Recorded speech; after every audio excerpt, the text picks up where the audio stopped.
Now we're going to be taking a look at inheritance. We want to see how one class can inherit members of another class. Now on the side here you see I've already created two classes. I have the mother class and its corresponding header file, and I have the daughter class and its corresponding header file.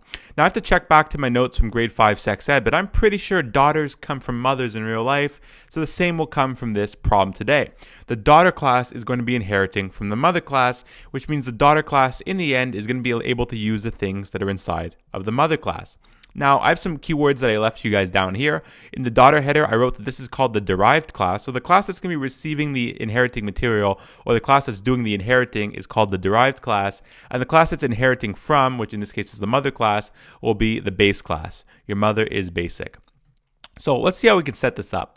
We're going to start off in the mother.cpp, and we're going to see how we can design a function in here, and eventually how the daughter class can be able to access it, or how we can access it using a daughter object.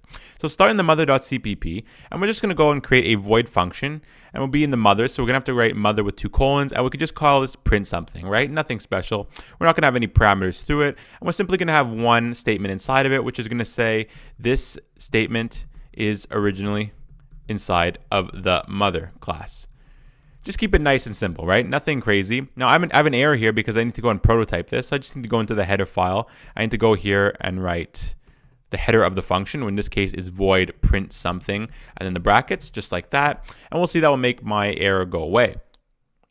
Boom, it's gone. Now if I were to head inside the main.cpp and I want to go ahead and print this function out, we know I can just go and write mother, and then I write mother object. So I just go ahead and create an object after I state the name of the class. And if I want to go and access that function, I use the name of the object, a dot separator, and then I just write the name of the function, in this case print something. And if we were to go ahead and build and run this, we'll see that it's going to give me what I want. It's going to say build succeeded, and we see this statement is initially inside the mother class. Okay, that's nothing new. Now what if we want to access this statement using a daughter object? Let's go ahead and try that out. So go and use daughter, write daughter object,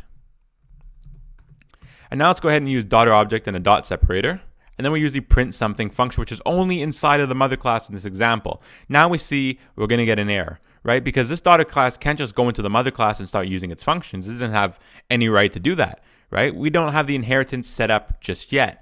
If we had the inheritance set up, it would work. So let's go ahead and set up that inheritance. How can we allow the daughter class to access the content inside the mother class? We're going to head into the derived class's header, so the daughter class's header, and you're going to go up here, and between where you name the class, so where I said daughter because that's the name of the class, and where the body starts, or where your curly brace that you start off the header file with over here, between there you're going to want to go ahead and put a colon, and then you're going to write the words public, and then you're going to write the class you want to inherit from. So in this case, I want the daughter class to inherit the public and protected material from the mother class. So that's where the protected tab comes in. And we're going to get to that at a later date, but anything under protected will be accessible by the inheriting classes or the derived classes.